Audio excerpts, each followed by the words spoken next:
നമസ്കാരം. Express owners club Malayali ചാനലിലെ മറ്റൊരു വീഡിയോയിലേക്ക് വീണ്ടും സ്വാഗതം. തമിഴ്നാട്ടിലെ പ്രശസ്തമായ മധുര മീനാക്ഷി അമ്മൻ അമ്പലത്തിലേക്ക് നടത്തിയ ഒരു യാത്രയും അതുമായി ബന്ധപ്പെട്ട ചില ഇൻഫോർമേറ്റീവ് ആയിട്ടുള്ള കാര്യങ്ങളും നിങ്ങളിലേക്ക് എത്തിക്കാനാണ് ഈ വീഡിയോ.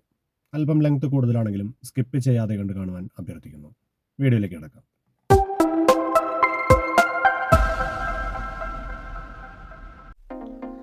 ഡിസംബർ മാസത്തിൽ കുടുംബസമേതം മധുരയ്ക്ക് ഒരു യാത്ര പോയിരുന്നു. മധുര മീനാക്ഷി അമ്മൻ അമ്പലത്തിൽ ദർശനമായിരുന്നു മുഖ്യ ലക്ഷ്യം. പുലർച്ചെ 4 മണിയോടെ ഗുരുവായൂരിൽ നിന്നും യാത്ര ആരംഭിച്ചു. തൃശ്ശൂർ വരെ റോഡ് വളരെ മോശം.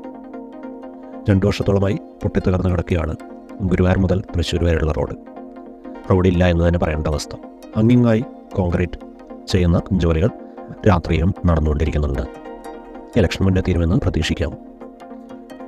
മണ്ണത്തി പിന്നിട്ടതോടെ 6 വരി ദേശീയപാതയിൽ കയറി മികച്ച റോഡ്, മികച്ച യാത്രാ സൗകര്യം, യാത്രാസുഖം എന്നിവ ലഭിച്ചു.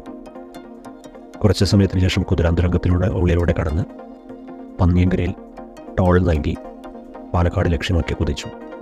പാലക്കാട് നിന്നും ഫ്ലൈ ഓവറിൽ കയറാതെ കണ്ട് സർവീസ് റോഡ് വഴി കയറി കൂട്ടുപാതയിൽ നിന്നും റൈറ്റ് കട്ട് ചെയ്ത് പൊള്ളാച്ചി ലക്ഷ്യമാക്കി യാത്ര തുടർന്നു.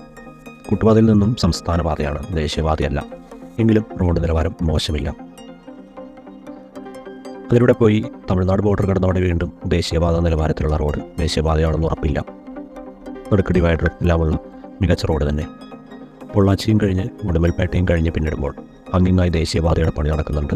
പല സ്ഥലത്തും പഴയ റോഡിലൂടെയാണ് പോകുന്നത്. ഗതാഗതം തിരിച്ചുവിടുന്നൊക്കെ ഉണ്ടെങ്കിലും നല്ല രീതിയിൽ യാത്ര ചെയ്തു.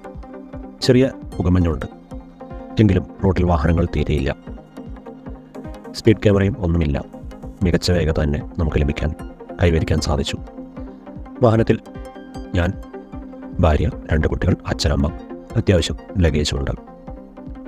യാതൊരു തരത്തിലുള്ള സ്റ്റെബിലിറ്റി ബുദ്ധിമുട്ടുകളും വാഹനത്തിന് തോന്നിയില്ല.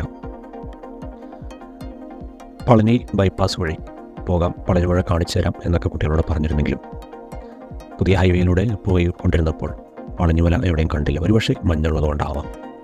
കുറച്ചു ദൂരം പോയി ഫ്രഷപ്പിനായിട്ട്, ടോയ്ലറ്റ് ഫെസിലിറ്റിയൊക്കെ ഉപയോഗിക്കുന്നതിനായിട്ട് നിർത്താം എന്ന് കരുതിയിരുന്നപ്പോഴാണ് ഹൈവേ അതോറിറ്റിയുടെ നിയന്ത്രണത്തിലുള്ള ഒരു റെസ്റ്റ് റൂം കണ്ടത്. അല്പം പരിഭ്രമത്തോടെയാണ് ഉള്ളിലേക്ക് കയറിയതെങ്കിലും അവിടുത്തെ സൗകര്യങ്ങളും വൃത്തിയും കണ്ട് എല്ലാവരും തന്നെ അവിടുത്തെ സൗകര്യങ്ങൾ ഉപയോഗിച്ചു. കുറച്ചു നേരം റെസ്റ്റ് എടുത്തതിന് ശേഷം അവിടെ ഒന്നും യാത്ര തുടർന്നു. കുറച്ച് കഴിഞ്ഞ് റോഡ് സൈഡിൽ നിർത്തി പ്രഭാത ഭക്ഷണം കയ്യിൽ കരുതിയിരുന്നതും കഴിച്ച് ഗൂഗിൾ മാപ്പ് നോക്കിയാണ് യാത്ര.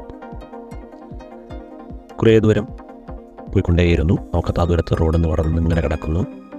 നാഷണൽ ഹൈവേ അതോറിറ്റിയുടെ നിയന്ത്രണത്തിലാണെങ്കിലും കേരളത്തിലെയും തമിഴ്നാട്ടിലെയും റോഡ് ഗുണനിലവാരത്തിൽ വ്യത്യാസമുണ്ടെന്ന് പറയാതെ വയ്യ. തമിഴ്നാട്ടിൽ അല്പം കൂടെ റോഡ് നിലവാരം മെച്ചപ്പെട്ടതാണെന്ന് തോന്നി. ഇടയ്ക്ക് വെച്ച് ഒരു സർവീസ് റോഡിൻ്റെ ഉള്ളിലായിട്ട്, സർവീസ് റോഡിൽ ഒരു ജംഗ്ഷൻ്റെ ഉള്ളിലായിട്ട് മധുര മീനാക്ഷി അമ്മൻ അമ്പലത്തിലേക്ക് 10 കിലോമീറ്റർ എന്ന് സൂചിപ്പിക്കുന്ന ഒരു ബോർഡ് കണ്ടു. പക്ഷെ അത് കണ്ടപ്പോഴേക്കും ആ ഡീവിയേഷനിൽ നിന്നും അല്പം മുന്നോട്ട് പോയിരുന്നു. റിവേഴ്സ് എടുക്കാൻ സാധിക്കാത്തതുകൊണ്ട് അടുത്ത ജംഗ്ഷനിൽ നിന്നും തിരിയാമെന്ന് വിചാരിച്ചു. പക്ഷേ അടുത്ത ജംഗ്ഷനിലൊന്നും തന്നെ ബോർഡ് കണ്ടില്ല. അപ്പോഴും GPS നേരായ ദിശയിൽ തന്നെയാണ് കാണിച്ചുകൊണ്ടിരുന്നത്. നേരെ പോകട്ടെ എന്ന് തന്നെയാണ് കാണിച്ചുകൊണ്ടിരുന്നത്. കുറേ ദൂരം ചെന്നതിന് ശേഷമാണ് ലെഫ്റ്റിലേക്കുള്ള ഡൈവേർഷൻ. ആ ലെഫ്റ്റ് ഡൈവേർഷൻ എടുത്തു കഴിഞ്ഞപ്പോൾ എന്തോ ഒരു വശപ്പശക് തോന്നി. അവിടെ നിന്നിരുന്ന ഒരു ചേട്ടൻ്റെ അടുത്ത് കാര്യം ചോദിച്ചു. ഉടനെ അദ്ദേഹം പറഞ്ഞു, സാർ, ഇങ്ങേരുന്ന് 17 കിലോമീറ്റർ തിരുപ്പി പോകേ. ഇത് തപ്പ പോട്ടിருக்கு GPS. നിങ്ങൾ മീനാക്ഷി അമ്മൻ കോവിൽ എന്ന് വേണം സെർച്ച് പണ്ണறதுக்கு എന്ന്. അതായത് മീനാക്ഷി അമ്മൻ കോവിൽ എന്നാണ് ഗൂഗിളിൽ സെർച്ച് ചെയ്യേണ്ടത്. മധുര മീനാക്ഷി അമ്മൻ ടെമ്പിൾ എന്നൊരിക്കലും കൊടുക്കരുത്. ഈ ഒരു പണി കാരണം കിട്ടിയത് വളരെ വലിയൊരു പണിയായിരുന്നു എന്ന് പിന്നീടാണ് മനസ്സിലായത്. ഏകദേശം 9:00 ആദ്യം പറഞ്ഞ ഡീവിയേഷൻ ഞാൻ കണ്ടത്. ഇവിടെ എത്തുമ്പോഴേക്കും 10 മണിയോട് അടുത്തിരുന്നു. ഇവിടുന്ന് മധുര മീനാക്ഷി അമ്മൻ ടെമ്പിൾ എന്ന ഗൂഗിൾ സെർച്ചൊക്കെ വെച്ചുകൊണ്ട് യാത്ര ചെയ്തു. 10 മണിയോട് എടുക്കുന്നു. ഓഫീസ് ടൈമാണ്. ഒടുക്കത്തെ തിരക്ക്. ഹൈവേയിൽ നിന്ന് ഇറങ്ങിയപ്പോൾ തമിഴ്നാട്ടിലെ റോഡിൻ്റെ ഗുണനിലവാരം വളരെ മോശപ്പെട്ടതായി എന്ന് വേണം പറയാനായിട്ട്.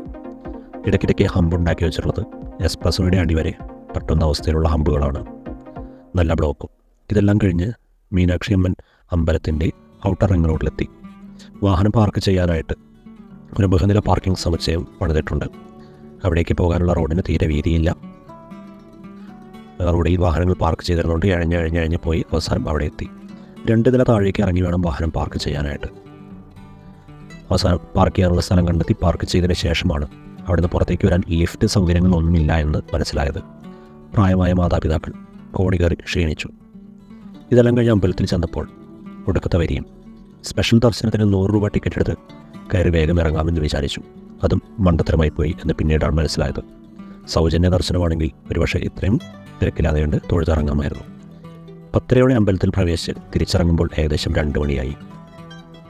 തിരികെ വന്ന് വണ്ടിയെടുത്ത് വീണ്ടും കറങ്ങിത്തിരിഞ്ഞ് ഹൈവേയിലെത്തുമ്പോഴേക്കും 2:30 കഴിഞ്ഞിരുന്നു. ഉച്ചഭക്ഷണം കഴിഞ്ഞ് തിരുനെൽവേലി ലക്ഷ്യമാക്കി യാത്ര തുടർന്നു. വീണ്ടും ഹൈവേയിൽ മികച്ച ഡ്രൈവിംഗ് തന്നെ നമുക്ക് നേടാനായി. ഇടയ്ക്കിടയ്ക്ക് സ്പീഡ് ക്യാമറയുണ്ട്. സ്പീഡ് ക്യാമറയിൽ പ്രത്യേകത യുവർ സ്പീഡ് എന്ന് പറഞ്ഞുകൊണ്ട് നിങ്ങളുടെ വേഗത എത്രയാണ് എന്ന് കാണിക്കുന്നുണ്ട്.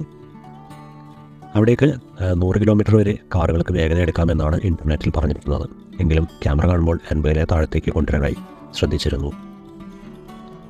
ഇതെല്ലാം കഴിഞ്ഞ് തിരുനെൽവേലി വഴി ചെങ്കോട്ട പുനലൂർ വഴി പിറ്റത്തെ ദിവസമാണ് തിരിച്ച് കേരളത്തിലേക്ക് വന്നത്. ഹൈവേ വിട്ട് ടൗണിലേക്ക് ഇറങ്ങിക്കഴിഞ്ഞാൽ റോഡിൻ്റെ അവസ്ഥ വളരെ പരിതാപകരമാണ് തമിഴ്നാട്ടിൽ കണ്ടത്. ചെങ്കോട്ട ഭാഗത്തുള്ള റോഡുകൾക്ക് തന്നെ ഹൈവേ നിലവാരം എന്ന് പറയാൻ സാധിക്കില്ല. തിരിച്ച് പുലിയാർ വഴി ചുരം കയറി പുനലൂരെത്തി. നമ്മുടെ ഗ്രൂപ്പിലെ സുഹൃത്ത് സുനിച്ചേട്ടനെ വിളിച്ച് പുനലൂരിൽ നിന്നും തൃശ്ശൂരിലേക്കുള്ള മികച്ച റോഡ് ഏതെന്ന് ചോദിച്ചിരുന്നു. ഗ്രൂപ്പ് കൊണ്ടുള്ള ഗുണങ്ങൾ ഒരുപാടുണ്ട്. ഇതിനിടയ്ക്ക് തിരുനെൽവേലിയിൽ മുഴുവൻ വെള്ളപ്പൊക്കമായിരുന്നു. പഴയൊരു സുഹൃത്ത് എക്സ്പ്രസോ സുഹൃത്ത് ഡോക്ടർ അബ്ദുൽ ഹലീം സാറിനെ വിളിച്ച് സ്ഥിതിഗതികൾ അന്വേഷിച്ചപ്പോൾ പറഞ്ഞത് ഇപ്പോൾ റോഡൊന്നും മോശമില്ല, വെള്ളപ്പൊക്കമൊന്നും ഇല്ല എന്നാണ്. ആ ധൈര്യത്തിലാണ് യാത്ര പുറപ്പെട്ടതും. സുനിച്ചേട്ടൻ പറഞ്ഞതനുസരിച്ച് പുനലൂർ ട്രാൻസ്പോർട്ട് ബസ് സ്റ്റാൻഡ് എത്തുന്നതിന് തൊട്ട് മുമ്പുള്ള TB ജംഗ്ഷനിൽ നിന്നും റൈറ്റിലേക്ക് തിരിഞ്ഞു. വളരെ മികച്ച റോഡ്, സംസ്ഥാന പാത തന്നെയാണ്. നിർമ്മാണം പൂർത്തിയായിട്ടുണ്ട്. 1-2 സ്ഥലത്ത് മാത്രം ചെറിയ കഷ്ണങ്ങൾ ടാറിംഗ് നടത്തുന്നതിനുണ്ട്. രാത്രിയാണ് യാത്ര. റോഡിൽ വാഹനങ്ങൾ തീരെയില്ല. 24-ന് രാത്രിയിലാണ് യാത്ര ചെയ്യുന്നത്. അതുകൊണ്ട് തന്നെ മിക്ക ജനങ്ങളും പള്ളിയിൽ പോകാനുള്ള തിരക്കിലാണ്. ഒരു 60 കിലോമീറ്റർ സ്പീഡിൽ, കാരണം റോഡ് പരിചയമില്ല, വളവും തിരിവും കയറ്റവും ഒക്കെ ഉണ്ട്. 60 കിലോമീറ്റർ സ്പീഡ് മെയിൻറ്റെയിൻ ചെയ്ത് പോകുന്നു. രാത്രി 12 മണിയോട് അടുപ്പിച്ച് തൃശ്ശൂരിലെത്തിയപ്പോൾ പുത്തൻപള്ളിയുടെ പെരുന്നാൾ ആഘോഷത്തിൻ്റെ തിരക്ക്. അത് ഒഴിവാക്കി ശക്തൻ സ്റ്റാൻഡ് വഴി പടിഞ്ഞാറേക്കോട്ട വഴി അയ്യന്തോൾ വഴി ലുലുവിൻ്റെ അവിടെ എത്തി. പൂങ്കുന്നം ഭാഗത്തൊക്കെ ചെറിയ ബ്ലോക്കുള്ളതായി മനസ്സിലായി. വീണ്ടും ഏറ്റവും ഇതുവരെ യാത്ര ചെയ്തതിൽ ഏറ്റവും മോശപ്പെട്ട റോഡായ തൃശ്ശൂർ ചൂണ്ടൽ റോഡിലൂടെ വീണ്ടും യാത്ര. 12:15 കേച്ചേരിയിലെ കുരുക്കിന് യാതൊരു ശമനവുമില്ല എന്നുള്ളത് അത്ഭുതപ്പെടുത്തി. ഏകദേശം 12:35 വീട്ടിൽ തിരിച്ചെത്തി. 2 ദിവസത്തിനുള്ളിൽ ഏകദേശം 800-ൽ പരം കിലോമീറ്ററാണ് പിന്നിട്ടത്. ഒരു തവണ ഫുൾ ടാങ്ക് അടിച്ചപ്പോൾ 20.5 പിന്നീടുള്ള ഫുൾ ടാങ്കിൽ 19 മൈലേജ് ലഭിച്ചത്. 2021 മോഡൽ എക്സ്പ്രസ് ഓയിലായിരുന്നു യാത്ര.